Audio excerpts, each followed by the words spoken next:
మనమే దేవుని పిల్లలం కాదండి. దేవుని పిల్లలు అయినప్పుడు దేవుడు కోరవేంటి? సమ్మతో యెహోవాను సేవించుడి, ఉత్సాహంగానం చేయొచ్చు, ఆయన సన్నిధికి రండి. యెహోవాయే దేవుడని తెలుసుకోండి. ఆయనే మనలను పుట్టించెను. ఆయనే మనలను పుట్టించినప్పుడు మరలా ఆయన మనల్ని విలువ పెట్టి కొనుక్కోవడం ఏంటి? ఏదో జరిగింది, సందర్భం ఏదో జరిగింది. మరి ఆయనే మనల్ని పుట్టించాను, అంతేనన్నా సత్యానందమన్న గారు? ఆయన మనల్ని పుట్టించినప్పుడు మళ్ళా మనల్ని కొనుక్కోవడం ఏంటి? నా పిల్లలు ఉన్నారండి, వాళ్ళు నా పిల్లలు, మీ పిల్లలు ఉన్నారండి, మీ పిల్లలు, మరలా మీ పిల్లల్ని కొనుక్కోవడం ఏంటండి? అంటే ఏదో జరిగిందా? ఏం జరిగిందో మరి దేవుని పిల్లలారా ఆలోచించాలి. మరి దేవుని పిల్లలే మరలా దేవుని పిల్లల్ని దేవుడే కొనుక్కోవడం ఏంటండి బాబు అసలు? అంటే ఏం జరిగిందనేది మనం ఆలోచన చేయాలండి. ఇంతకీ ఎలా కొనుక్కున్నాడో, అసలు మనల్ని ఎందుకు కొనుక్కున్నాడో ఆ విషయం మనకు అర్థం కావాలి ఈరోజు. ఎందుకు కొనుక్కున్నాడో, అసలు ఆయన కొనుక్కోవడం ఏంటండి బాబు? అసలు ఆయన పిల్లల్ని ఆయన కొనుక్కోవడం ఏంటి? మీకు అర్థమవుతుందండి? మీకు బాగా అర్థమయ్యేలాగా చెప్తానండి. ఇప్పుడు మన పిల్లలు ఉన్నారండి, మన పిల్లలు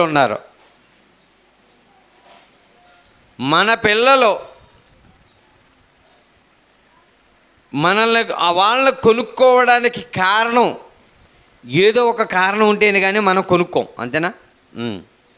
ఇప్పుడు మీకు అర్థమయ్యేలాగా చెప్తాను. నీ కుమారుడో నా కుమారుడో ఎవరో ఒకరు దొంగతనం చేస్తూ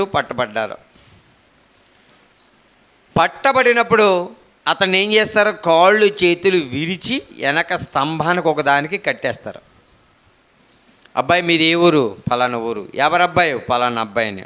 అవునా, కౌరు పెట్టండి. కౌరు పెట్టాలి. కౌరు పెట్టినప్పుడు ఆయన వచ్చి అంటాడు, మా అబ్బాయిని మీరు ఎందుకు కట్టేశారు? ఎందుకు కట్టామంటే మీ అబ్బాయి మా దగ్గర ఉన్నటువంటి మా ధనాన్ని దొంగిలించాడు కనుకనే కట్టేశాం అని అంటారు వాళ్ళు. అప్పుడు ఈ తండ్రి ఏమంటాడు?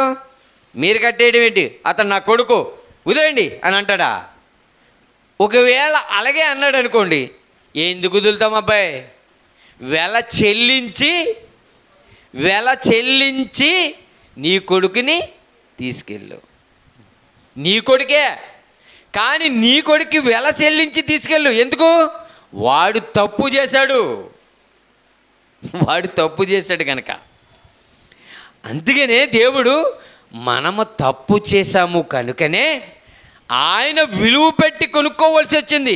ఇంతకీ ఎవరి దగ్గర ఆగిపోయాం మనం? ఎవరి చేతులకు వెళ్ళిపోయామని మనల్ని కొనుక్కుంటున్నాడు? ఎక్కడి నుంచి కొనుక్కోవాలి ఆయన మనల్ని? ఎక్కడి నుంచి కొనుక్కోవాలో తెలుసండి? అపవాది చేతిలో నుంచి మనల్ని విడిపించాలి. మనం ఎక్కడున్నాం అనుకుంటున్నారు మీరు? అబ్బబ్బబ్బా, అందరూ దేవుని చేతిలో ఉన్నామనుకుంటున్నారు. మోసపోతుంది ఈ లోకం, మోసపోతుందండి. మనం ఎక్కడున్నాం అనుకుంటున్నారు? సాతాను చేతిలో చిక్కిపోయాం. సాతాను చేతిలో చిక్కిపోయినటువంటి మనలను కొన్నాడంటండి. ఎలా కొన్నాడు? డబ్బులిచ్చి కాదండి. దాని చేతిలో చిక్కిపోయినటువంటి మనల్ని తన ప్రియమైన కుమారుడైనటువంటి యేసుక్రీస్తు ప్రభువు ఈ లోకానికి పంపించాడండి. దేవుని పిల్లలారా, అదే అధ్యాయంలో ఉంటుంది చూడండి.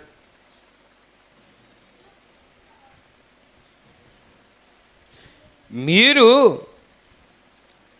మీరు మీ సొత్తు గారు, మీరు విలువ పెట్టి కొనబడిన వారు గనుక మీ దేహముతో దేవుణ్ణి మహిమపరచండి అని అన్నాడండి. దేనితో మహిమపరచాలి దేవుణ్ణి? ఈ దేహంతో మహిమపరచాలంటండి. ఈ దేహంతో మహిమపరచాలంటండి. మనం ఎలా ఉన్నాం తెలుసండి? ఎలా ఉంటే దేవుడు మనల్ని కొన్నాడు అనుకుంటున్నారా? ఎఫెసీయులకు రాసిన పత్రిక 2వ అధ్యాయము చూడండి, 1వ వచనం.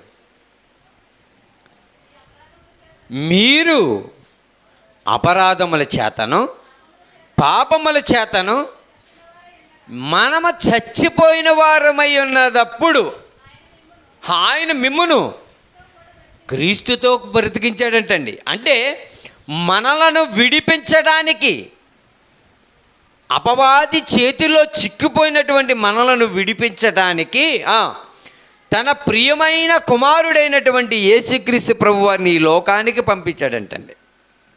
మనం ఎలా చచ్చిపోయామంటండి? అది పాపముల చేత, అపరాధముల చేత చచ్చిపోయాము. మనం పట్టబడ్డాము. మనం దేని చేతిలో ఉన్నామంటే, ఇదిగో మనము సాతాను యొక్క కబంధ హస్తాలలో చిక్కిపోయాం. మనం చిక్కిపోయామండి.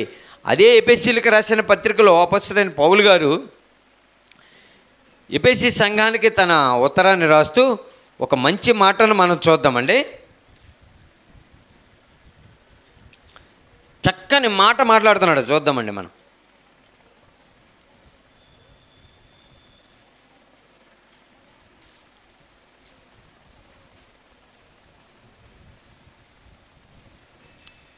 పన్నెండవ అధ్యాయం 6వ వచనం, 6వ అధ్యాయము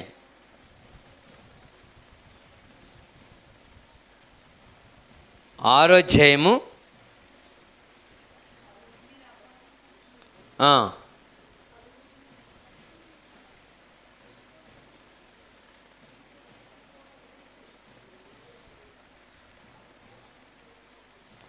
దేవుడు మంచి మాట అండి అది.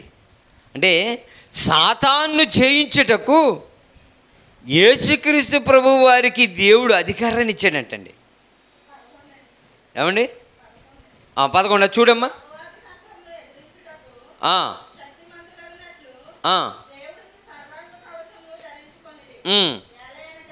ఏలయనగా మనం పోరాడినది శరీరులతో కాదు కానీ ప్రధానులతోనూ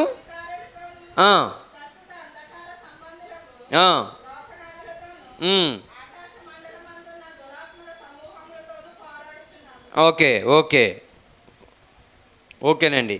ఇది కూడా కాదండి, మంచి సంబంధం. 2వ అధ్యాయమేనండి, ఎఫెసీయులకు రాసిన పత్రిక 2వ అధ్యాయము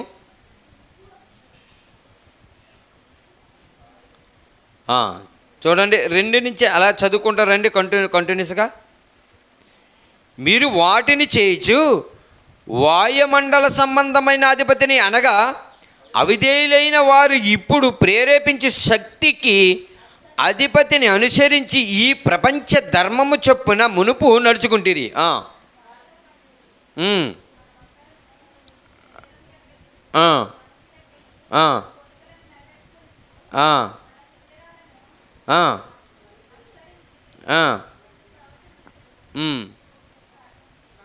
కాదండి, సారీ, మన్నించండి. మొదటి అధ్యాయం అండి, మొదటి అధ్యాయం 21వ వచనం, 22వ అధ్యాయం 22వ వచనం, మొదటి అధ్యాయము 22వ వచనం. మరియు సమస్తమును ఆయన పాదముల క్రింద ఉంచి సమస్తము పైని ఆయనను సంగమునకు శిరస్సుగా నియమించెను. అంటే ఆయన పాదముల క్రింద ఉంచాడంటండి. ఏంటి? సమస్తాన్ని ఉంచాడంటండి దేవుడు. ఆ పాయింట్ కోసం నేను చదివించాను. సమస్తాన్ని ఆయన పాదాల కింద ఉంచాడంటండి. మరి రోమిలకు రాసిన పత్రికలు ఏముంది? 16వ అధ్యాయము, రోమిలకు రాసిన పత్రిక 16వ అధ్యాయము చూడండి, చివరి అధ్యాయము 20వ వచనం. సమాధానకర్తయగు దేవుడు సాతానును మీ కాళ్ళ క్రింద శీఘ్రముగా చితుక త్రొక్కించును అని అన్నాడంటే, ఇప్పుడు సాతాను పైన అధికారం మనకుందా, మన పైన సాతానికి అధికారం ఉందా? మీరు చెప్పాలండి, బాగా చెప్పాలి. ఇప్పుడు దాసుడు ఉన్నాడో యజమానుడు ఉన్నాడో? ఇప్పుడు దాసుడు యజమానుడా, యజమానుడు యజమానుడా? యజమానుడు యజమానుడే, దాసుడు దాసుడే. కానీ మనం ఏం చేసామంటే ఆ దాసుడు కిందకు దూరేసాం. ఇప్పుడు ఆ దాసత్వంలోకి వెళ్ళిపోవటం వల్ల దాసుడు ఏమైపోయాడంటే మనకి యజమానుడు అయిపోయాడు. వాడే సాతాను. ఆ దాస్యం ఏంటనంటే ఆ దాస్యమే పాపం. మనం పనివారం కింద అయిపోయామండి, అవునా కదా? ఇప్పుడు ఈ శరీరం ఉందండి, ఈ శరీరం రెండు విధాలుగా పనిచేస్తుంది. ఇది ఎలా పనిచేస్తుందంటే, ఒకటి మంచిగా పనిచేస్తుంది, రెండు చెడుకు కూడా పనిచేస్తుంది. ఇది ఒకటి మంచిగా పనిచేస్తుంది, రెండు చెడుకుగా పనిచేస్తుంది. నువ్వు స్టీరింగ్ తిప్పాలి, స్టీరింగ్ తిప్పేది నువ్వు. ఏమండి, ఈ లోకంలో మనిషి తయారు చేసుకున్న ప్రతిదీ కూడా రెండు రకాలుగా ఉపయోగపడుతుందండి. సెల్ ఫోన్ ఉందండి, దేవునికి ఉపయోగపడుతుంది, సాతానికి ఉపయోగపడుతుందండి. అది అవునా కదా? ఒక కత్తి ఉందండి, ఉల్లిపాయలు తరుక్కుంటాక ఒక కత్తి ఉంది. ఉల్లిపాయలు తరగొచ్చు, మనుషుల్ని కూడా తరగొచ్చు, అవునా కదా? అలాగే ఈ దేహం ఉంది కదా, ఈ దేహం అనేది ఒక పనిముట్టు లాంటిది. ఇది రెండు విధాలుగా ఉపయోగపడుద్ది. ఉపయోగించవలసిన బాధ్యత ఎవరి మీద ఉంది? నీ మీద ఉంది, నీ మీద ఉంది. అంతేనండి. ఇప్పుడు కత్తి ఉందండి, కత్తితో ఉల్లిపాయలు కోయచ్చు, మనిషి కూడా కోయచ్చు. అంతేనండి, అవును. ఇప్పుడు కత్తి ఉందండి, కత్తి నీ మీద పడితే అది వేరే విషయం. నువ్వు వెళ్ళి కత్తి మీద పడితే ఎలా ఉంటుంది? అసలు బాగోదండి. అది వచ్చి నీ మీద పడినా, నువ్వు వెళ్ళి దాని మీద పడినా తెగేది నీకే. అందుకనే దేవుడిచ్చిన ఈ దేహాన్ని నువ్వు మంచిగా ఉపయోగిస్తావో చెడుకే ఉపయోగిస్తావో నీకు అధికారం ఇచ్చాడు. నీకు అధికారం ఇవ్వకుండా ఉండలేదు కదా. అందుకని ఏమంటున్నాడు? సమాధానకర్తయగు దేవుడు సాతానుని నీ కాళ్ళ కింద వేసుకుని నల్లు నలిపించినట్టు నలిపించి అంటున్నాడు. మరి మనం ఏం చేస్తున్నాం? సాతానికి కిందకి వెళ్ళిపోతున్నాం. మనం దాస్యంలోకి వెళ్ళిపోతున్నాము, పాపంలోకి వెళ్ళిపోతున్నాం, మనం దాస్యంలోకి వెళ్ళిపోతున్నాం మనం. అదే రోమపత్రికలు 3వ అధ్యాయంలో చూడండి. రోమపత్రిక 3వ అధ్యాయము.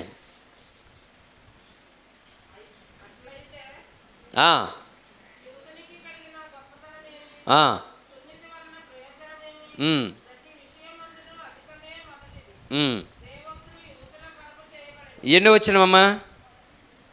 మొదటి నుంచి చదువుతున్నారా? ఓకే, ఇప్పుడు 23 చదువుదాం మనం. 23 వచ్చిన. ఏ భేదము లేదు, అందరూ పాపము చేసి దేవుడు అనుగ్రహించి మహిమను పొందలేకపోతున్నారు. ఏ భేదము లేదంటండి, పాపం చేశారంటండి. అంతేనండి, ఏ భేదము లేదు, మనుషులందరూ పాపం చేశారు. ఈ పాపం అనే కాడి కింద ఉన్నారు వీళ్ళు. మీకు అర్థమవుతుందండి? వీళ్ళు ఎక్కడున్నారు? పాపం అనే కాడి కింద ఉన్నారు. ఇప్పుడు వీళ్ళు ఏం చేయాలంటే, వీళ్ళు ఆల్రెడీ దాస్యంలోకి వెళ్ళిపోయారు కాబట్టి, దాస్యానికి యజమానుడు ఒకడు ఉన్నాడు కాబట్టి వాడు ఏది చెప్తే వీళ్ళు అది చెయ్యాలి. అవునా కదా? అలాగే వెళ్ళిపోతుంది లోకమంతా. దేవుని మాట వినే వాళ్ళు ఎక్కువగా ఉన్నారా, దెయ్యం మాట వినే వాళ్ళు ఎక్కువగా ఉన్నారు? చెప్పండి నాకు, చెప్పండి. క్రైస్తవులు కూడానండి. నేను క్రైస్తవులనే ప్రశ్నిస్తున్నాను. మీరు దేవుని మాట అంటున్నారు, దెయ్యం మాట అంటున్నారా? అబ్బే మేము దేవుని మాట అంటున్నామండి, తూచా తప్పకుండా అంటున్నారా? అయితే బైబిల్ని టాల్ చేసి చూసుకోవాలి, వాక్యాన్ని చూసుకోవాలి. నువ్వు వాక్యాన్ని అద్దంలా పెట్టి చూసుకోవాలి. వాక్యం అనేది నీ హృదయంలో ఉండాలి. నీ హృదయంలో ఉన్నదప్పుడు నువ్వు తప్పు చేస్తున్నావో ఒప్పు చేస్తున్నావో తెలుస్తుంది. నువ్వు మేలు చేస్తున్నావో కీడు చేస్తున్నావో తెలుస్తుంది.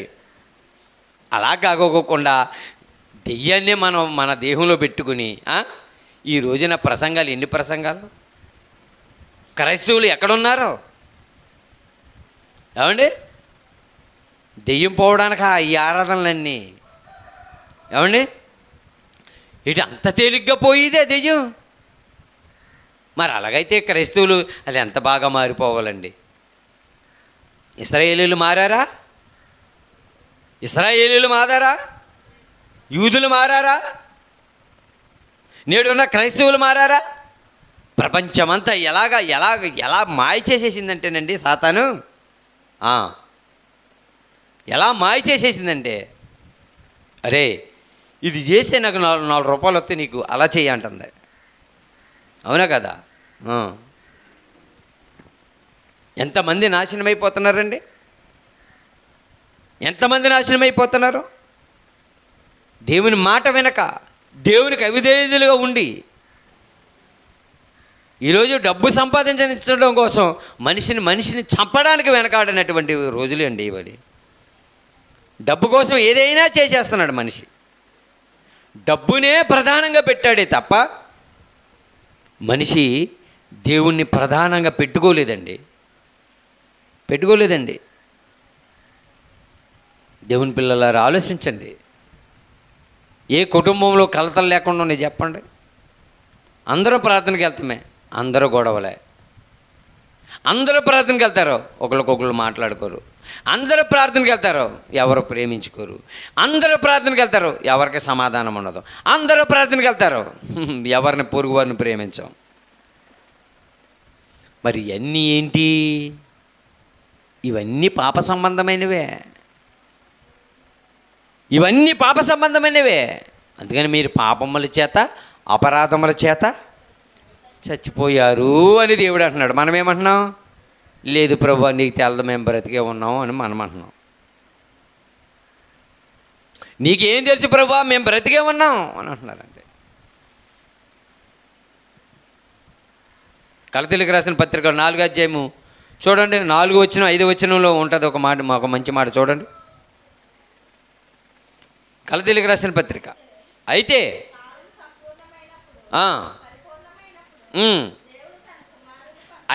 కాలము పరిపూర్ణమైనప్పుడు దేవుడు తన కుమారుని పంపెను. ఆయన స్త్రీ యందు పుట్టి మనము దత్తపుత్రులము. దత్తపుత్రులు అంటే ఎవరండి? పెంచుకున్నవారు. ఏమండి మన కన్నవాళ్ళం దత్తపుత్రులం ఎందుకు అయిపోయాం? కన్నబెట్టే ఎందుకు దత్తపుత్రులు అయిపోయాడు?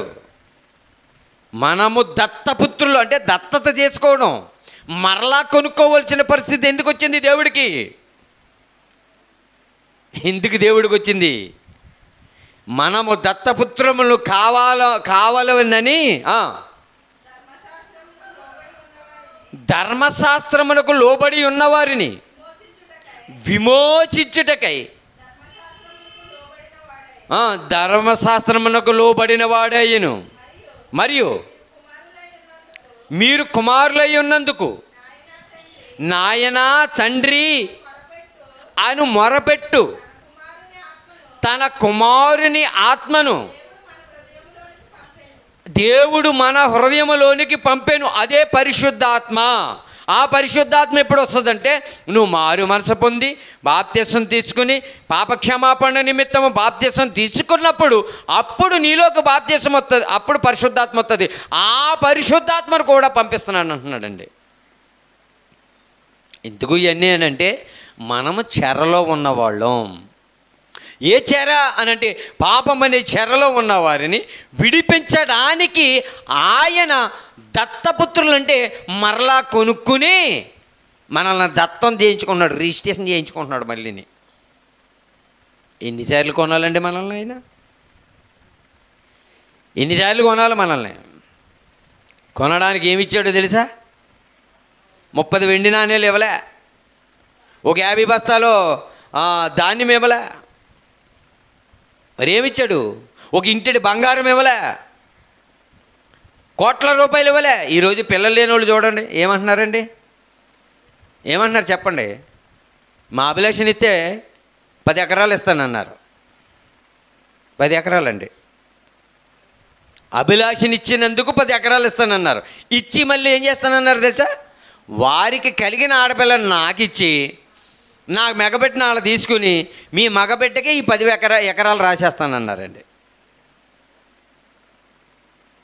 వాళ్ళు అంటే నా బిడ్డను ఏం చేస్తున్నారు? వాళ్ళు దత్తత తీసుకుంటున్నారు, కొనుక్కుంటున్నారు. కానీ నేను ఒప్పుకోలేదండి. నేను కన్న తండ్రిని కాదండి, నేను ఒప్పుకోలే. కన్న తండ్రి కాబట్టి నేను ఒప్పుకోలే. ఒకవేళ నా కుమారుడు ఏదైనా ఒకవేళ పాపంలో అపరాధంలో దేంట్లో చిక్కిపోయినా నేను ఒప్పుకోను.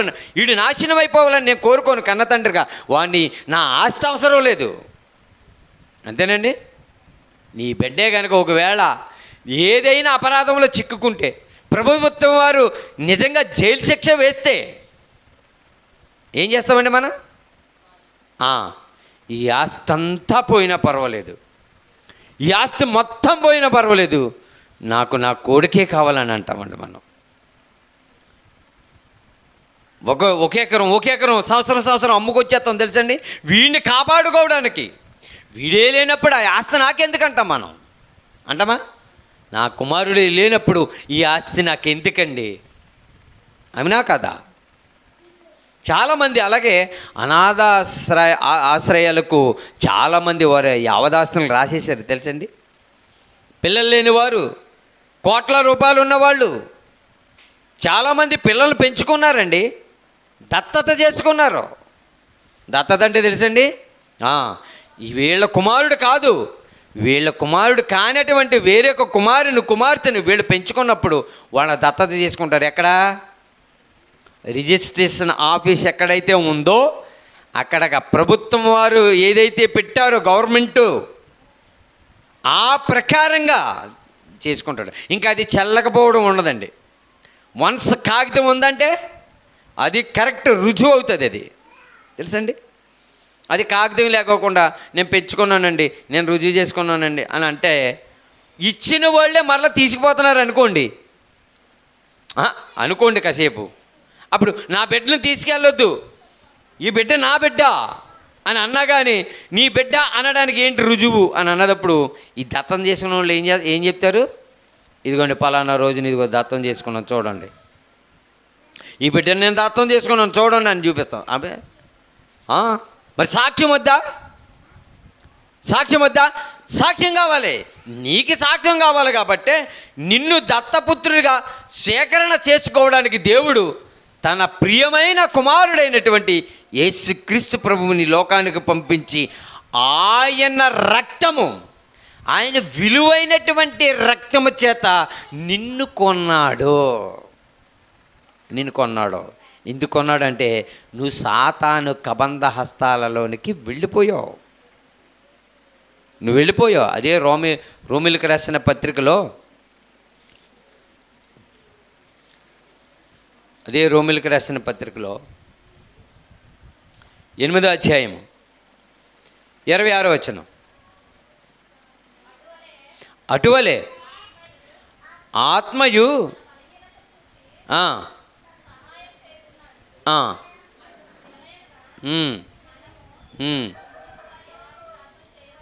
చేయవలెనో తెలియదు కానీ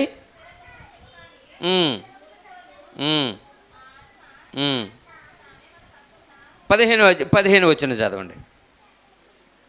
15 వచనం.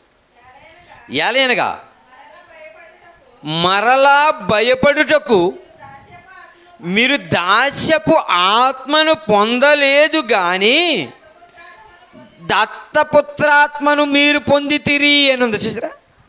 ఆ ఆత్మ కలిగిన వారమై మనము అబ్బా తండ్రి అని మొరపెట్టుచున్నాము. మనము దేవుని పిల్లలమని ఆత్మ తానే మన ఆత్మతో కూడా సాక్ష్యమిచ్చుచున్నాడు. మనము పిల్లలమైతే వారసులము, అనగా దేవుని వారసులము అని ఉంది చూసారా. మీకు అర్థమైందండి? మనము పిల్లలమైతే వారసులము, మనము పిల్లల అయితే వారసులము. ఎవరు వారసులం? దేవుని వారసులం అంటండి. ఇప్పుడు ఎవరికి వారసులుగా ఉన్నారు? లోకమంతా సాతాను వారసులుగా ఉన్నారండి. ఎవరు మీ తండ్రి అని అంటే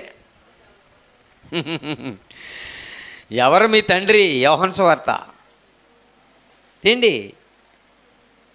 యోహాన్ గారు రాసినటువంటి సువార్త. ఏమండి, ఎంత మంచి మాటలండి ఇవన్నీ.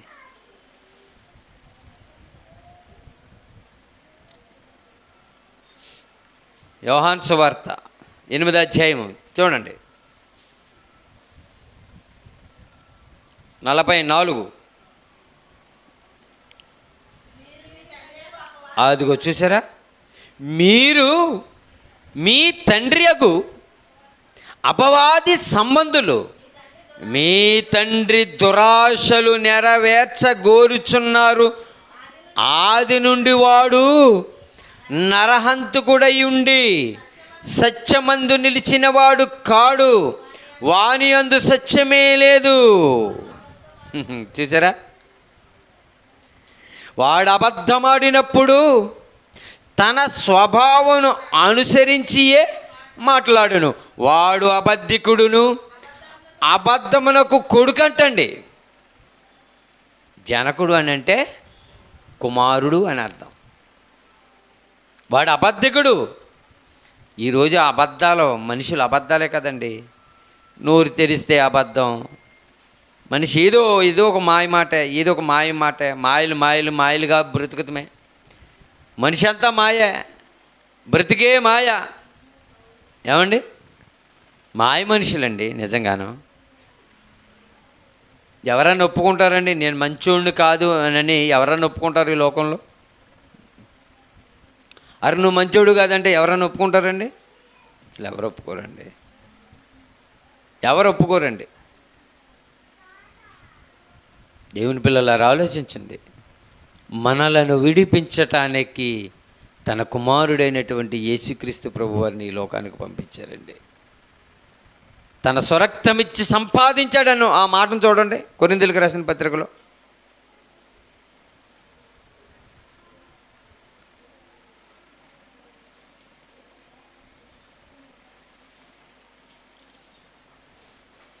ఎంత మంచి మాటలండి దేవుని పిల్లలారా. దేవుడు ఉత్తినే మనల్ని కొనుక్కోలేదండి. దేవుడు ఉత్తినే మనల్ని కొనలేదండి అసలు. ఆయన తన కుమారుని పంపించాడండి. ఎఫెసీయులకు రాసిన పత్రిక అండి ఇది. తన స్వరక్తం ఇచ్చి సంపాదించిన సంఘమును అని ఉంటుంది చూసారా. ఎఫెసీయులకు రాసిన పత్రిక చూడండి ఒకసారి. 19వ అధ్యాయం 20వ అధ్యాయము 28వ వచనం. అపొస్తలుల కార్యములు 20వ అధ్యాయము 28వ వచనం. దేవుడు చదవండి. దేవుడు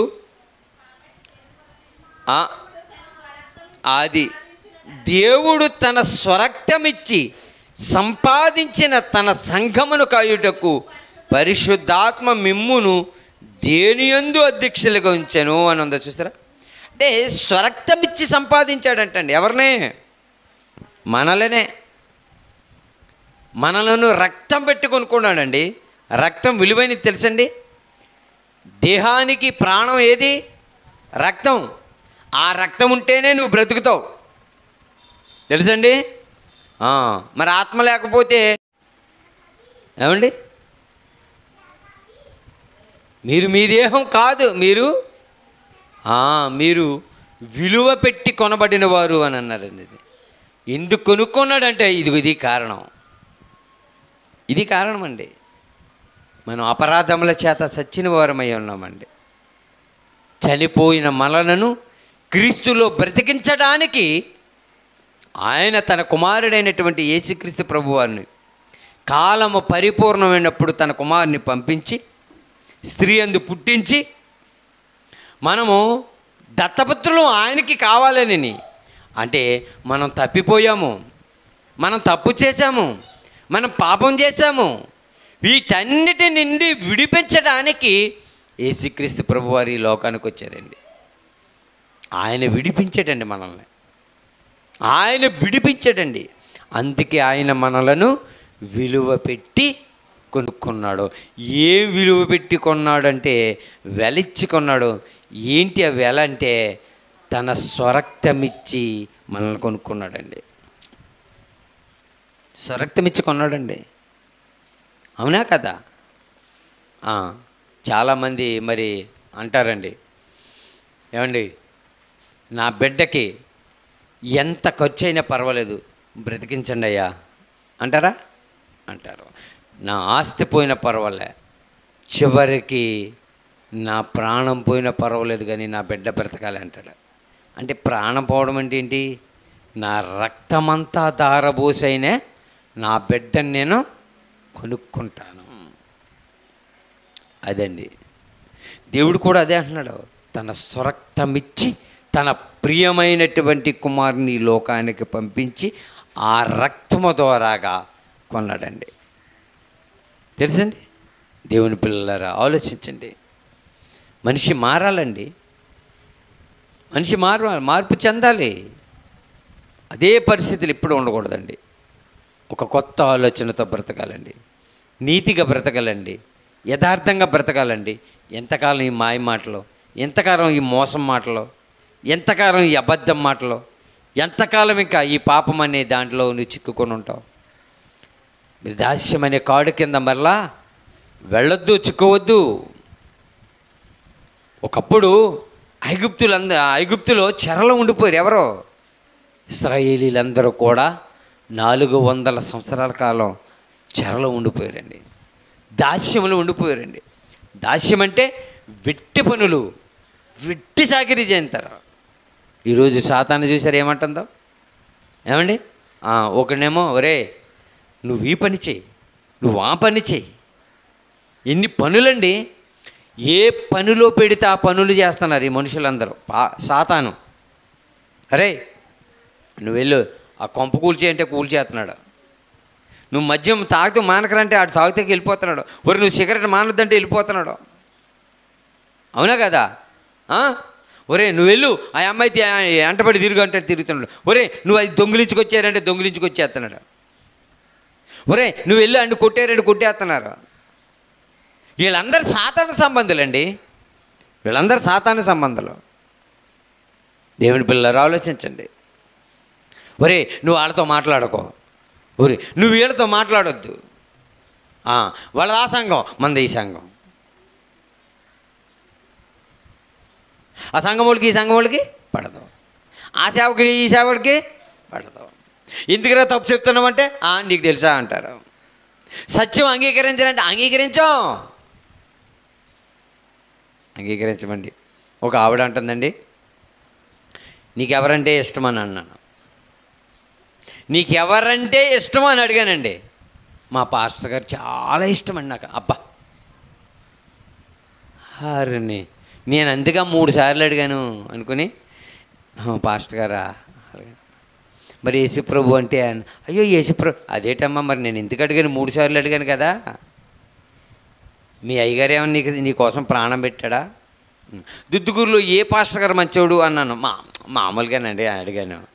అంటే వెంటనే ఆవిడ ఏమని తెలుసా, మా పాస్టర్ అయిపో నా ప్రభువు మంచోడంటే నేను ఎంతో సంతోషిద్దునండి. ఏమన్నారు వెంటనే, అయ్యబాబు మా సేవకుడు, అయ్యబాబు మా బాబు మా పాస్టర్ గారు బాబు గుండ్లు బాదుకోకు, గుండ్లు బాదుకోవద్దు. బుద్ధిహీనమైన మాటలు ఇవన్నీ తెలుసండి, బుద్ధిహీనమైన మాటలు అండి. నీకోసం ఎవరు ప్రాణం పెట్టారు? నీకోసం ఎవరు రక్తం కాచారు? నేను కాచాను మీకోసం, నేను ప్రాణం పెట్టాను మీకోసం. ఆయన్ని కనుమరుగు చేసేసారు. వీళ్ళ తెర ముందుకు వచ్చేసారు, హీరోలు అయిపోయారు, వీళ్ళ హీరోలు అయిపోయారు. కొన్ని ప్రశ్నలు వేస్తూ ఉంటానండి చాలామందికి నేను, అసలు వీళ్ళు ఏం చెప్తారని. ఎవరిని ప్రశ్నించినా ఆ సేవకుడి దగ్గర ఆగిపోతున్నారు కానీ నా ప్రభువు దగ్గరికి అంటూ వెళ్ళలేకపోతున్నారండి. ఇంకెప్పుడు వెళ్తారు వీళ్ళు? కాటికి వెళ్ళకి వెళ్తారేమో వీళ్ళకు. దేవుని పిల్లలారా ఆలోచించండి. అప్పుడు చెప్పానండి ఆవిడకి, నీ సేవకుడు మంచోడైతే బాప్తిస్మం ఎందుకు తీసుకున్నాడని అడిగానండి. అంతే.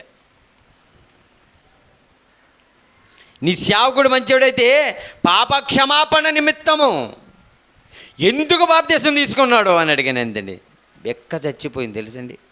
అలాగనంటే మీకో ప్రశ్న రావచ్చు, మరి యేసుక్రీస్తు ప్రభువారు ఏ పాపం చేయలేదు కదా, మరి బాప్తిస్మం ఎందుకు తీసుకున్నాడు అని మీకు రావాలి కదా.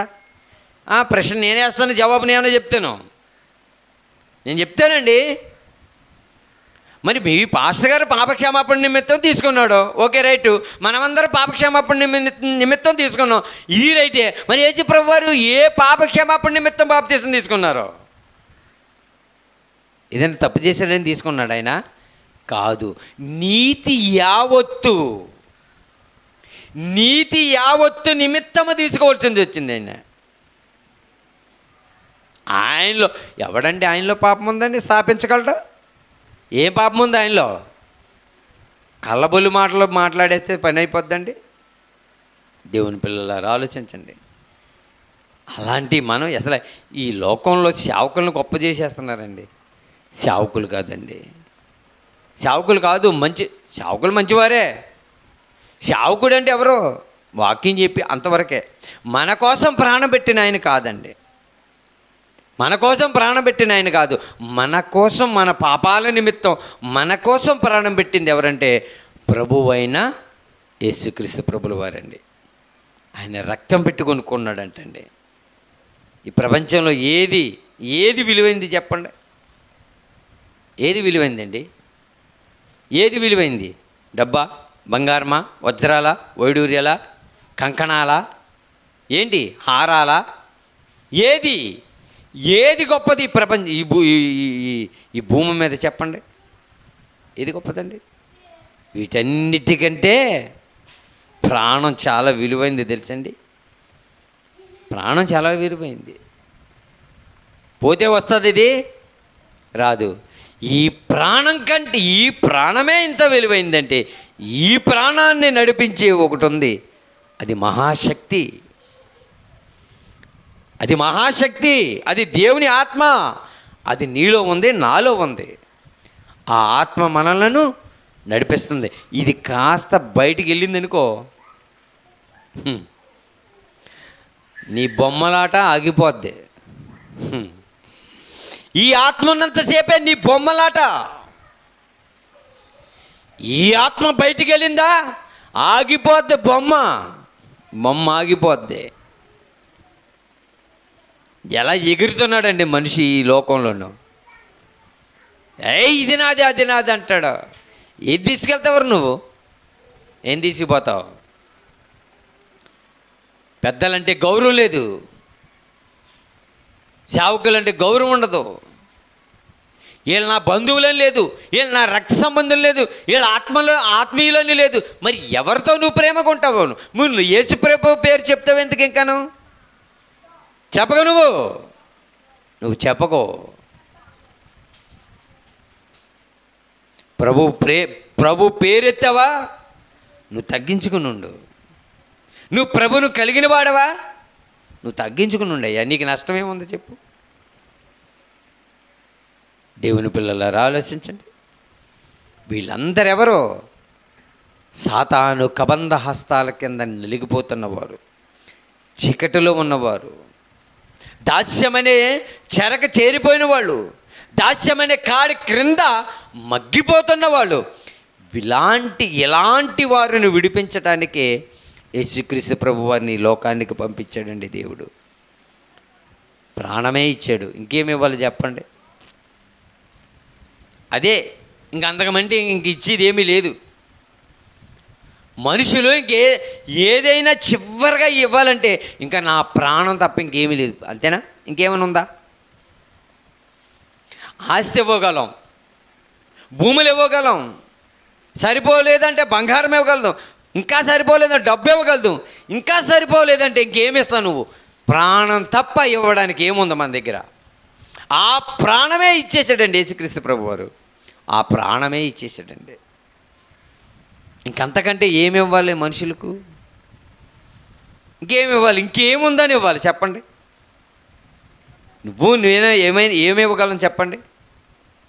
ఏమి ఇవ్వగలుగుతున్నాం మనం? దేవుని పిల్లలారా ఆలోచించండి. మీరు మీ సొత్తు కారు, బి కేర్ఫుల్, జాగ్రత్తగా ఉండు అని అంటున్నాడండి. నువ్వు అనుకుంటున్నావు నేను నా ఇష్టం, నా దేహం అని అంటున్నావు కదా, అది నీ దేహం కాదు. అందుకే కొరింథీ పత్రికలు ఏమంటున్నాడు? మీరు మీ ఇంకా ముందు మాట కొరింథీయులకు రాసిన మొదటి పత్రిక 19. మీ దేహం, అదిగో చూసారా, మీ దేహం దేవుని వలన మీ దేవుని వలన మీకు అనుగ్రహింపబడి మీలోనున్న పరిశుద్ధాత్మక ఆలయమై ఉన్నదని మీరు ఎరుగరా. అంటే ఈ దేహం ఎవరి వలన వచ్చింది? దేవుని వలన వచ్చింది. మరి నా ఇష్టం అంటావేంటి నువ్వు? నా దేహం నా ఇష్టం అంటావేంటి నువ్వు? నీ దేహం కాదని దేవుడు చెప్పాడా? దేవుడు, ఒరే నీ దేహం కాదురా నీది, నీ దేహం నా వలన వచ్చింది, నేను ఇచ్చాను, నేను అన్నాడండి. తల్లిదండ్రులు ఇచ్చారా? ఏమండి? తల్లిదండ్రులు ప్రేమించమన్నాడండి, అవునా? సన్మానించమన్నాడు. నీ తల్లిని నీ తండ్రిని సన్మానించు. నీ తల్లిని నీ తండ్రిని సన్మానించినోడి పరిస్థితి ఏంటి? లోయి కాకులు అంట, అయ్యాలుగా ఉంటాయో కాకుల్లో పెద్ద సైజు లోయి కాకులు వచ్చి వాడు కళ్ళు పీక్కు వెళ్ళిపోతాయి అంటాడు. ఎవడ కళ్ళు? తల్లిదండ్రిని సన్మానించిన వాడు. ఆడి దీపం ఎక్కడ ఆరిపోద్దో తెలుసా? కారు చీకట్లో ఆగిపోతుంది అంటండి, ఆరిపోద్ది. తల్లిదండ్రులు సన్మానించినవాడు ఎవరైనా సరే వాడి దీపం కారు చీకట్లో ఆరిపోతుంది అంటండి. అలంకార రూపంగా చెప్పబడుతున్న మాటలు ఇయ్యాయి. ఎంత ఆధ్యాత్మికంగా బాగున్నాయి, ఎంత బాగున్నాయండి. అందుకని యేసుక్రీస్తు ప్రభువారు తన తల్లి విషయంలో తన తల్లిని ఎవరికి అప్పగించాడండి? యోహాను, ఇంకో నీ తల్లి, నా తల్లి, నీ తల్లి. అమ్మా ఇదిగో నువ్వే, నీ కుమారుడు యోహాన్, నీ కుమారుడు, నేను కుమారునే, అదిగో ఆయన కుమారుడే అని అప్పగించాడండి. బాధ్యత నెరవేర్చాడా? ఈరోజు అంత మరణ వేదనలో ఉండి కూడా తల్లి గురించి ఆలోచించాడండి. అంత మరణ వేదనలో ఉండి కూడా యేసుక్రీస్తు ప్రభువారు ఒక దొంగను గురించి ఆలోచించాడండి.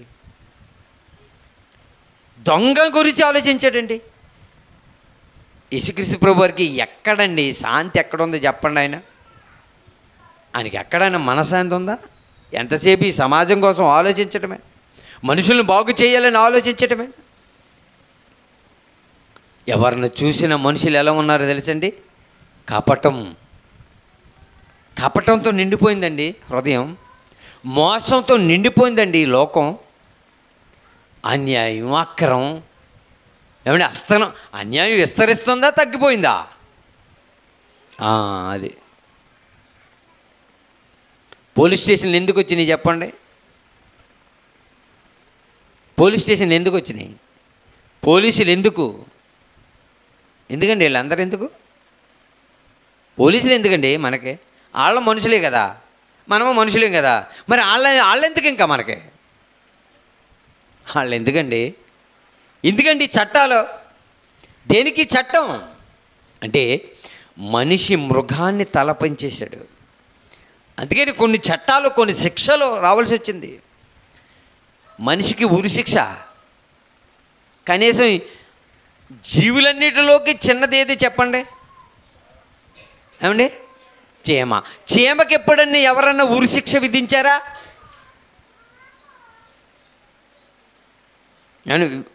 ఉరి శిక్ష విధించారా చీమకి?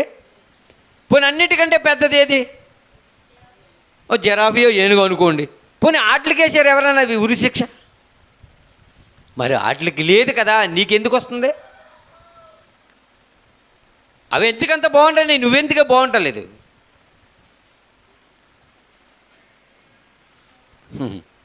సాతాను ఈ లోకాన్ని మాయ చేసిందండి. వాయుమండల సంబంధమైనటువంటి అధిపతి, వాయుమండల సంబంధమైనటువంటి అధిపతి. వాయు అంటే ఏంటి? గాలి సంబంధమైనది. ఈడు గాలిగాడు, ఈడు గాలోడు అనమాట. మనోళ్ళు అంటారు కదా, ఈడు గాలికి అలా తిరుగుతూ ఉంటాడు రీడా అంటాడు. అవునా? అది ఈడు అపవాది కూడా అలాంటాడే, గాలికి అలా తిరుగుతూ ఉంటాడు. ఎవరిని ఎప్పుడు మృంగిదనాన్ని చూస్తూ ఉంటాడండి మనిషిని. ఏది మానవడండి ఆడు, ఏది మానవడు. ఆడు మోసం చేయించడమే వాడు. అందుకని మరి రోమపత్రికలో మంచి మాట ఉంటుందండి. రోమిలకు రాసిన పత్రిక, రోమిలకు రాసిన పత్రిక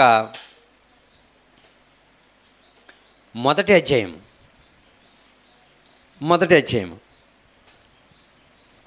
24 నుంచి చదువుదామండి. ఈ కారణము చేత వారు తమ హృదయముల దురాశలను అనుసరించి తమ శరీరములను పరస్పర అవమానపరుచుకొనున్నట్లు దేవుడు వారిని అపవిత్రతకు అప్పగించెను అని ఉంది. చూసారా? పరస్పర అపవిత్రతకు అప్పగించాడంటే ఎవరు? దేవుడే. ఎందుకని? నువ్వు మాట అంటలేదు. ఎన్నిసార్లు చెప్పాలి మేస్టర్? 2 4 అని బోర్డు మీద ఎన్నిసార్లు రాయాలి నీకు? చూశాడు మేస్టర్. ఏం చేశాడు? ఈ పంట పెట్టి ఒక్కడ జరిచాడు అంతే. సరవడా? మరి మన పిల్లల్ని చూస్తాము ఇంకేం చేస్తాం? వీడు చచ్చిపోతాడు, వీడు బతకడే, వీడికి నౌకలు లేవు. వీడికి ఎన్నిసార్లు చెప్పినా ఎవరు చెప్పినా వీడు మారతలేదు. వీడు ఇంకటి చచ్చిపోతాడు. వీడు నీ చావు అంతే కదండి మనం మాట్లాడేది. ఇప్పుడు దేవుడు కూడా అంటున్నాడు, ఒరే మిమ్మల్ని కాపాడడానికి నా ప్రియమైనటువంటి కుమారుడు యేసుక్రీస్తు ప్రభువును పంపించాను. తన స్వరక్తం సిందించి మిమ్మల్ని కాపాడుకోవడానికి వచ్చాడు. విలువ పెట్టి మిమ్మల్ని కొనుక్కున్నాను రా బాబు, ఉత్తిరేం కొనుక్కోలేదు. అయినా మీరు మారకపోతే ఇదిగో మిమ్మల్ని అపవిత్రతకు అప్పగించి వాడేస్తానంటున్నాడు. అంటే అప్పగించేస్తానంటున్నాడు. మరి ఇంకేం చేయమంటారు చెప్పండి? ఒరే ఆ దొంగోడి చేతుల నుంచి వచ్చాయని దేవుడు అంటున్నాడు. నువ్వు ఆ దొంగోడి చేతిలో ఉండి నేను రాను అంటున్నావు. మరి ఈయనేం చేస్తాడు? ఇంకా ఎంతకాలం చూడాలి నీ కోసం? దినమల్లా చేతులు చాచి ఎదురు చూస్తున్నాడు అంటే దేవుడు. రావాలి కదా మనిషి, మారాలి కదా మనిషి. ఎంత మొండివాడండి మనిషి, మొండోడండి బాబు. బండలాంటి హృదయాలు, అసలు మెత్తన హృదయాలు ఉండవండి. అప్పటికప్పుడే ఏదో కడుపులో తీసి పెట్టినట్టు చేస్తాడు. అప్పటికప్పుడే మరలా నీ చావును కోరుకుంటాడు. పెట్టేదే ఆడే, చావమని కోరేది ఆడే. చూడండి అక్కడ ఏమనుంది? తమ శరీరములను పరస్పరము అవమానపరుచుకున్నట్లు. చూసారా? ఎవరిపై ఇంతకు అవమానం నీకు ఎందుకు వస్తుంది? నువ్వు చేసుకుంటున్నావు నాయన, దేవుడు చేయలే. అవమానం అనేది నువ్వు చేసుకుంటున్నావు, నువ్వు తెచ్చుకుంటున్నావు. చేతులారా నువ్వు తెచ్చుకుంటున్నావు, దేవుడు చేసింది కాదు. అంతేనండి. మనం అంటాం కదండి చాలా సందర్భాల్లో, చేతులారా తెచ్చుకుంటున్నారు ఎందుకురా అంటామా? చేతులారా తెచ్చుకుంటున్నారు ఎందుకురా? దీనివల్ల ఏంటి ప్రయోజనం? దీనివల్ల ఉపయోగం ఏంటి? దాన్ని విడిచిపెట్టేరా అని ఎన్నిసార్లు చెప్పవుతామండి మనం. దేవుడు కూడా అదే అంటున్నాడు. సేమ్ మన బిడ్డలకి మనం ఎలాగైతే చెప్తామో ఆయన బిడ్డలమైనట్టు మనకు కూడా దేవుడు అలాగే చెప్తున్నాడండి. అవమానపరుచుకున్నట్లు దేవుడు వారిని అపవిత్రతకు అప్పగించెను. అటివారు దేవుని సత్యమును అసత్యమునకు అయ్యో బాబోయ్, దేవుని మాటలు కూడా మార్చేస్తారంటండి వీళ్ళు. ఒక ఆయన వచ్చి ఏమన్నాడో తెలుసండి? మాట్లాడుతూ ఒక ఆయన ఏమన్నాడో తెలుసండి? ఏమండి, బైబిల్లో తినుము త్రాగుము సుఖించుమని ఉందా లేదా? ఉందండి. అందుకే నేను తింటున్నాను, త్రాగుచున్నాను, సుఖంగా ఉంటున్నాను అన్నాడు. ఇంతకీ ఏం తిన్నాడో? అన్నం తిన్నాడు. ఏమండి, ఏం తాగాడు ఇంతకీ? వీడు సారా బ్రాందీ కళ్ళు తాగిడు. దేవుడు ఏం తాగమన్నాడు? మంచినీళ్ళు తాగరా, ద్రాక్షారసం తాగరా, జ్యూసులు తాగరా, ఆ పండు రసం ఈ పండు రసం తాగరా అంటే, ఇదేంటిరా నీ పోయే కాలం ఈ పోయే రసం తాగుతున్నావు ఏంటిది? అంతేనా? మరి వారు చూడండి, నా దగ్గరికి వస్తారండి మళ్ళీ ఎక్కడికి. తాగినోళ్ళు ఒక ఆయన ఇక్కడ సుబ్బయ్య అని ఎవరో ఒక ఆయన తాగేసేసి ప్రసంగాలు చేస్తూ ఉండేవాడు. మత్తయి సువార్త 7వ అధ్యాయం 3వ వచనంలో ఉందని వాడు అండి. ఇటు తాగేసి ప్రసంగాలు చేసేవాడు అండి. ఒకప్పుడు నేను అడిగాను, మీకు ఇవన్నీ ఎలా తెలిసి అని అడిగాను నేను. అండ్ ఆయన మలాఖీ గారు ఉన్నారు కదా, ఆయన చెప్తూ ఉంటే నాకు వింటూ ఉంటాను. అవన్నీ తాగినప్పుడు వరదలాగా వచ్చేస్తాయి అంట ఆయనకి. వాక్యాలు గుర్తున్నాయి. ఆడు బ్రతుకు మారిందా? వాక్యం గుర్తుంది అంతే. బ్రతుకు మారిందా? బ్రతుకు మారలే. ఉన్నాడో చనిపోయాడు మరి తెలీదు. చనిపోయాడు అంటండి. మరి ఎంతకాలం ఉంటాడండి? ఏం తాగుడండి బాబా. చెట్టుని గంటలో నరికేస్తానని వాడు. చెట్లెక్కి పెద్ద పెద్ద మన వృక్షాలు నరుకుతూ ఉండేవాడు మనవాడు. నరకబడిన మొద్దు చిగురిద్దేమో కానీ దేవుల్లో బతకనోడు మళ్ళీ లేదేక పుట్టగతులు లేవురా నీకు అంటారు కదా. ఎంత అయిపోయింది జీవితం. వద్దు. మన దేహం ఎలాంటిది అంటేనండి చాలా అల్పమైంది తెలుసండి. చాలా అల్పమైంది. స్టీల్ బాడీ అని మనం అంటాం, ఉక్కు బాడీ అని మనం అంటాం. దారిలో వెళ్తున్నప్పుడు నిజంగా ఏదైనా చిన్న ముళ్ళు గుచ్చుకున్నా నువ్వేం చేస్తావు? స్టీల్ బాడీ అంటావా? కాలు పైకి ఎత్తేసేసేసి అమ్మాయి అని.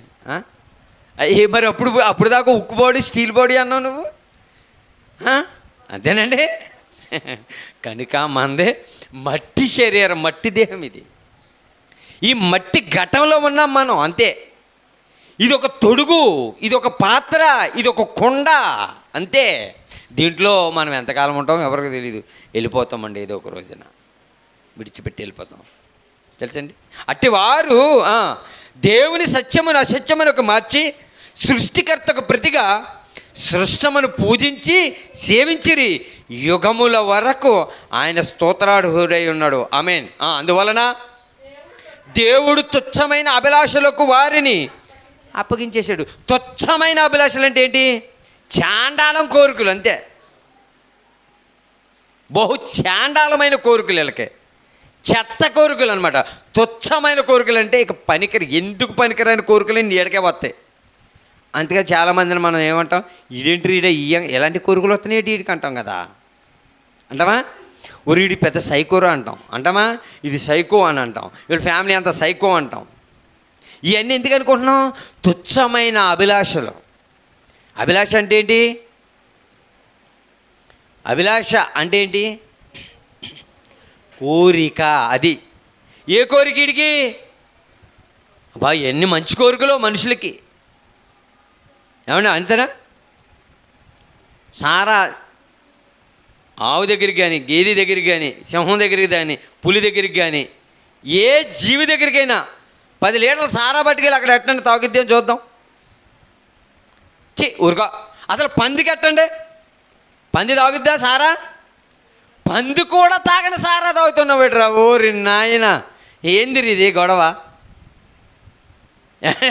సారా తాగు. నువ్వు పట్టించు చూడు, కుక్కకు పట్టించు, తాగుద్దా? మరి ఆ జీవులే ఈ తాగంది నువ్వెందుకు తాగుతున్నావు? అసలు కామన్గా ఆలోచించండి మీరు. కుక్క ఎప్పుడైనా సారా తాగిందా? కుక్క కంటే మన గొప్పవాళ్ళం కాదండి. సిగరెట్లు ఎప్పుడన్నా పందులు కానీ, కుక్కలు కానీ, ఎలకలు కానీ, పిల్లులు కానీ ఎప్పుడైనా సిగరెట్లు కాల్చినాయా? అవి కూడా కాల్చవా? మరి అవి కాల్చినవి మనకెందుకండి? అంతే కదా. న్యాయంగా ఆలోచిద్దాం, న్యాయం ఆలోచించాలి. ఏమండి, ఎప్పుడైనా ఒక పిల్లి, ఒక కుక్క ఏమండి ఎవరి మీదైనా దెబ్బలాట ఆడతాం చూశారు మీరు? దెబ్బలాట ఏమండి? నువ్వు అలాంటిదాను, నువ్వు ఎలాంటిదాను అని దెబ్బలాడతాయా? తిట్టుకుంటాయా? మరి మనకెందుకండి బాబా? అవి బాగానే ఉంటున్నాయి కదా, జీవులు బాగుంటున్నాయి కదండి. ప్రతి జాతి జీవులన్నీ బాగున్నాయి కదండి, అవి బాగానే ఉన్నాయి కదండి. మనకెందుకండి ఈ గోట? మానవ జాతిగా వచ్చింది దౌర్భాగ్యం, తుచ్చమైన అభిలాషలకు వారిని అప్పగించాను. వారి స్త్రీలు సహితము స్వాభావికమైన ధర్మమును విడిచి, చూసారా, అంటే స్వాభావికమైనటువంటి ధర్మం అంటే దేవుడిచ్చినటువంటి ధర్మాన్ని విడిచిపెట్టి స్వాభావిక విరుద్ధమైనటువంటి ధర్మను వాళ్ళు అనుసరించి, అటువలే ఎలాగైతే స్త్రీలు దేవుని ధర్మాన్ని విడిచిపెట్టేశారో, దేవుని స్వభావాన్ని విడిచిపెట్టారో, అలాగే పురుషులు కూడా దేవుని ధర్మాన్ని, దేవుని స్వభావాన్ని విడిచిపెట్టేసి అటువలే పురుషులు కూడా స్త్రీ యొక్క స్వాభావికమైన ధర్మమును విడిచి పురుషులు పెళ్ళిళ్ళు చేసుకుంటున్నారంటండి, స్త్రీలు పెళ్ళిళ్ళు చేసుకుంటున్నారంటండి. ఎక్కడ దౌర్భాగ్యం అండి ఇది? ఎక్కడ దౌర్భాగ్యం ఇది? ఎంత దౌర్భాగ్యమని తెలుసండి. అందుకే హృదయాన్ని కట్టిపడేయాలంటే మాటలు కాదండి, నిరంతరము యేసుక్రీస్తు పాదాల దగ్గర అలా కూర్చుని నీ హృదయాన్ని కట్టాలే తప్ప నీ అంతటి నీ వల్ల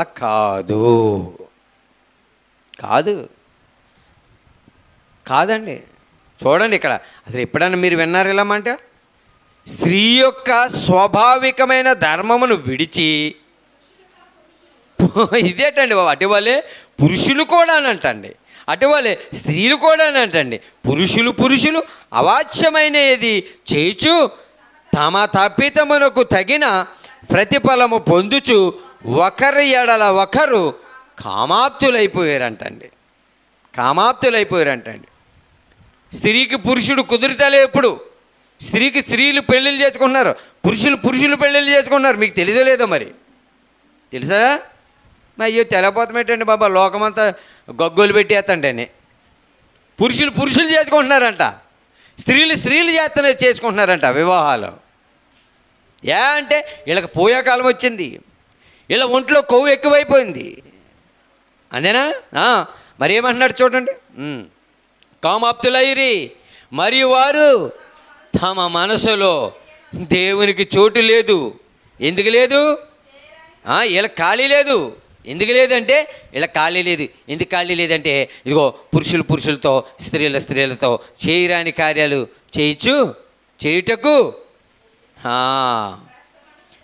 భ్రష్ట మనసుకు దేవుడు వారిని అప్పగించేసాను. అందుకని సమస్తమైన దుర్నీతి చేతను, దుష్టత్వం చేతను, లోభము చేతను, ఈర్ష్య చేతను నిండుకుని మత్సరము, నరహత్య, కలహము, కపటము, వైర్యమైన వాటితో నిండిన వారై కొండగాండ్రను, అపవాదికులు, దేవద్వేషులు, హింసకులు, అహంకారులు, బెంకమలాడువారు, చెడ్డవాటిని కల్పించేవారు, తల్లిదండ్రులకు అవిధేయులను, అవివేకులు, మాట తప్పువారు, అనురాగరహితులు, నిర్దయులైనరి ఇట్టి కార్యములు అభ్యసించి నేర్చుకుని బాగా ఒళ్ళు బలిసి బ్రతుకుతున్న లోకం ఇది.